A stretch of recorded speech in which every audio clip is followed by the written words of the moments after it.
Pucha mga lodi, yan oh. Wasak ang dibdib. Ayan oh.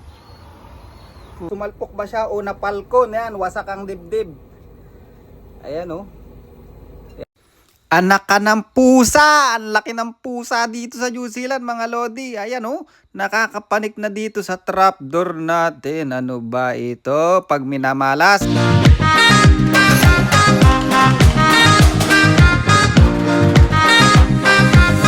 Mga lodi. Point. Ano ba yan kung kailan tayo nag-video? Saka nagdapuan sa bubong. Ano ba naman yan? Napahiya tuloy tayo. Ayan. Ang good news. Ayan, dito tuloy natin na video. Pero, ayan, kabababa lang nila. 1 oras sila lumilipad. Molting pa yan mga lodi. Ayan, ito yung isa oh. Ayan mga lodi, nag-training tayo last Tuesday, hindi ko na na-video. Club training, 70 yata kilometer mahigit yun sa air distance o 90 kilometer. 70 to 90 kilometer, basta layo na rin yan mga lodi. At headwind ng training at first time nating sumama sa training mga lodi. At yan, ang unang nakauwi is yung red checker na yun, ayun oh. Ayan, mag-ama mga lodi. Dahil yung Mili is anak niya yung red checker na yan, inbreed ni Stubborn o apo na ni Stubborn to mga lodi. Kasi yung Mili na yun, inbreed ni paring Stubborn at yan ang unang clutch natin, red checker. At nakakatawa kasi nabuo yung ibon natin. 7 yung nilagay, kinarga natin na nakaraan, sa bubong pa yung dalawa yung 6. At ayan, ang pangit ng mga ibon natin, molting. Ayan mga lodi, ito. Ayan o. Bali, anak ito nung kapatid, ay yung nanay nito, yung old hen na kapatid ng champion ng 700 kilometer mga lodi. Yan, molt na molt oh. Tingnan niyo itsura oh. Ayan. Ayan ang kanyang itsura. Molt na molt. Ganyan ang mga racer natin. Tingnan nyo yung mukha nito. Ayan, tingnan yung mukha. Molt na molt. Pero siya yung unang ibon natin. Na hindi ko inaasahan. Siya pa yung unang dumating.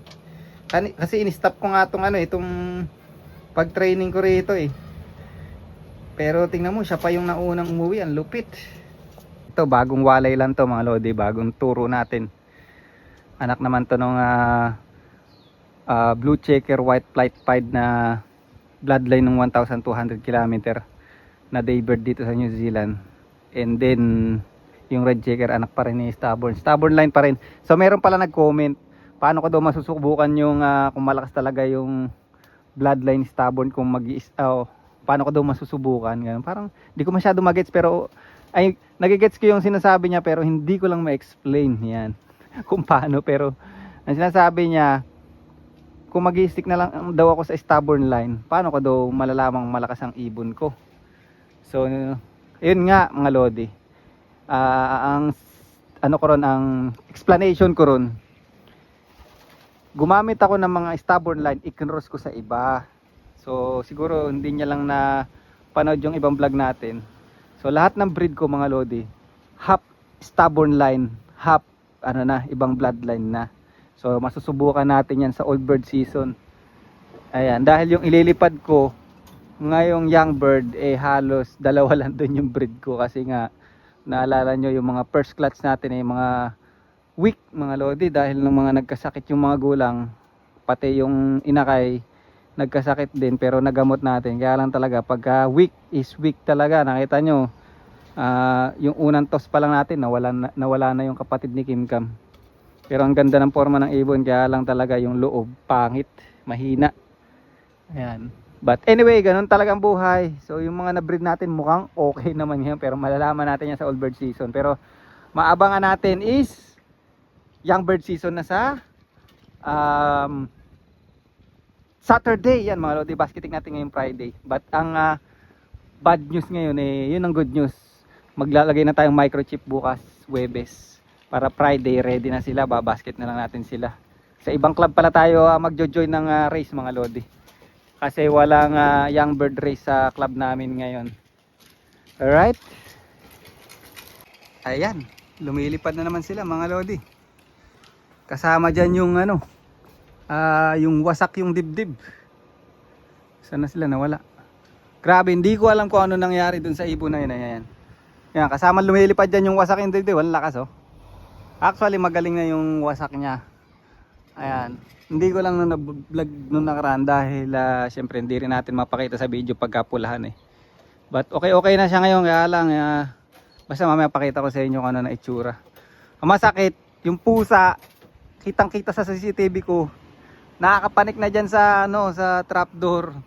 So merong nag-comment nung nakaraan, sabi niya na iilang daw yung ibon ko dito sa pagpasok sa trapdoor. So gusto ko sana talaga yung dating trapdoor ko yung open. Nakalimutan ko anong tawag doon. Comment down below mga lodi kung anong tawag doon sa trapdoor na yun. Yung, basta yung pag ganun lang siya. Yan, yung may degree na naka-slope na ganun. Para yung ibon pasok lang na pasok.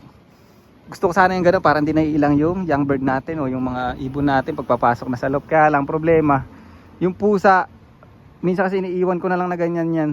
Minsan pinatakpan ko ng plywood kung makalimutan ko ang pusa dire-diretso ang pasok, pero pagka ganyan ang pusa naiilang pumasok. So disaster to mga lodi pag nakapasok ang pusa dahil yung breeder natin sa mga racer natin ubos sigurado. Ang lalaki pa naman ng pusa dito sa New Zealand. Mamaya pag bumaba na sila, ayun ipakita ko sa inyo. Okay? Ayan mga lodi, nagkarambola na sila. Ayan, nagdalawa na ako ng kakanan. Isa rito sa yung open para yung young bird natin na mahihina pa nakakain. Ayan. Mamaya pakita ko sa inyo si Hindi ko alam kung sumalpok ba siya, napusa ba siya, or napalkon, o nahinabol ng malaking ibon dito sa New Zealand mga lodi. Yung tinatawag na seagull na nakaraan kasi nakita ko eh. Ayan. But anyway, ayan lang ating patuha mga lodi. Ayan ang sikreto. Ayan, tingnan nyo naman oh. Alright. Kain muna sila, kain muna. Medyo gumaganda-ganda na ilipad. Molt na molt pa yan mga lodi. Ayan oh. Ganda pala pagka dalawa na ikakanahan, nakakain sila oh. Kaya lang talaga kasi ayoko ng open na ganun. Kasi naapakan nila yung patuka. Yung pagkain nila, naapakan nila mga lodi. Baka gumawa pa tayo ng isang ganito. Para yan, isa rito saka isa dun. Okay. So ayun mga lodi, ito yung ibon na hindi ko alam kung sumalpok ba siya o napalkon. Yan, wasak ang dibdib. Ayan oh. Yan, dry na siya. Pero nung nakaraan, ang laki ng warak niya, warak yan. Nag-dry na lang siya ngayon mga lodi. Ayan oh. Ayan, hindi naman kasi natin pwedeng ipakita sa video pagka may dugo o may pula. Alam nyo naman. Pero okay na siya ngayon. Nakita nyo naman, kasama siya sa ronda. Ayan siya. Ayan, she looks like feral bird o wild bird, but she's a very intelligent bird mga lodi. Kasi siya, pagka nagparonda ako, siya yung unang-unang lumalabas. Hindi ko alam baka sumalpok dyan sa bakuran. But nung nakaraan kasi, nagpaparonda ako, hinahabol siya ng malaking ibon. Palagi ko seagull yun ng New Zealand mga lodi. Yan siya ngayon, batang kagandahan lang yung buto niya rito straight pa. Normally kasi pagka sumasalpo ko yung nadidisgrasya, nababali yung buto dito. Ayan, pero straight pa yung buto niya. Balat lang yung nadali sa kakonting laman. Ayan, molt pa rin ngayon mga ibon oh. Small bird mga lodi. Ayan, small bird. Dito sa New Zealand ngayon mga lodi, ang patok na patok is yung mga maliliit na ibon kasi